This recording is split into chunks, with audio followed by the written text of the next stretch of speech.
Bonjour à tous, c'est Cathy, psychologue et coach pour les femmes qui souhaitent passer de l'épuisement à l'épanouissement.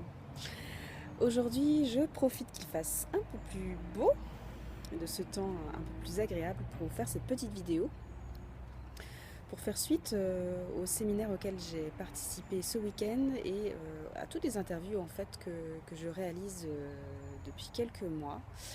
Euh, En fait, j'ai envie de vous faire une vidéo sur comment devenir une femme inspirante.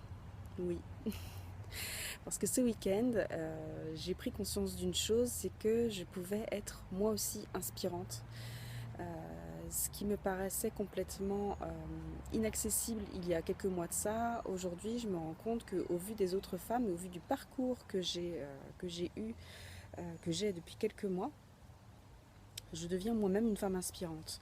Pourquoi? Parce que déjà, je suis une femme qui gère plusieurs choses à la fois. Je suis à la fois maman, femme, professionnelle.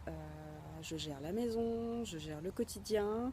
Je fais un peu tout. Et rien qu'en ça, rien qu'avec tout ça, j'ai envie de vous dire, je suis déjà inspirante en fait. Euh, et toutes les femmes en fait sont inspirantes rien que pour ça, parce qu'elles gèrent pas mal de choses à la fois. Maintenant, le tout, c'est de réussir à ne pas s'épuiser. Et moi, je me suis épuisée du coup il y a un peu plus d'un an de ça, avec les difficultés qu'a connues mon petit garçon à sa naissance. Et donc voilà, peu importe, le fait est que je me suis épuisée et que j'ai voulu apprendre de cet épuisement et faire autrement, faire autre chose de ma vie, reprendre les rênes de ma vie. Et à partir de ce moment-là, j'ai suivi un chemin qui n'était pas très simple, un chemin semé d'embûches, un chemin aussi hyper intéressant et hyper riche, tout simplement parce que en fait j'ai décidé de changer les choses et j'ai décidé que ma vie ne serait plus la même. Et donc à partir de ce moment-là, mon quotidien ne pouvait plus être le même. Euh, Mon entourage allait forcément évoluer. Euh, les décisions que j'allais prendre allaient être un peu différentes. Et du coup, ma vie allait du coup changer. Et tout ce chemin-là fait que quand je parle de ce parcours-là à d'autres femmes, elles me disent oh, waouh, t'as fait tout ça en fait. Et moi, j'étais assez surprise et j'ai pris conscience que, bah oui, en fait, j'avais parcouru un beau chemin et j'avais tendance à me dire, mais j'en fais pas assez, je pourrais faire beaucoup plus, je pourrais être encore déjà aujourd'hui beaucoup plus loin que ça.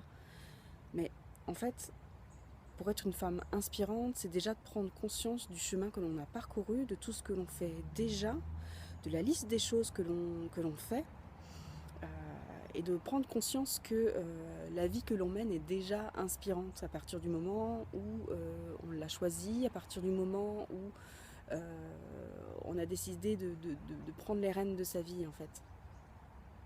Et rien que ça, vous êtes toutes inspirantes, vous êtes toutes des femmes puissantes. Ce matin, j'écoutais une interview de Sophie, j'ai oublié son nom, la PDG des éditions Fayard, qui expliquait que elle n'en était pas là par hasard et que finalement la femme pouvait être tout aussi puissante qu'un homme, euh, simplement parce qu'elle l'a décidé quoi. Euh, et c'est pas parce qu'elle a décidé que ça va être simple, ni pour un homme ni pour une femme, hein. Euh, mais en tous les cas, c'est accessible à tout le monde. Et on n'est pas obligé de tout être PDG d'une maison d'édition. Euh, on peut simplement juste faire le choix d'avoir une vie qui nous correspond. Voilà. Donc si vous voulez en savoir plus sur ce que je fais et mon parcours, n'hésitez pas à aller visiter ma page. Euh, et puis commentez, hein. Dites-moi un petit peu où vous en êtes, dites-moi quel est votre parcours aujourd'hui, dites-moi en quoi vous vous trouvez inspirante. Voilà, je vous souhaite une très belle journée, je vous dis à très vite.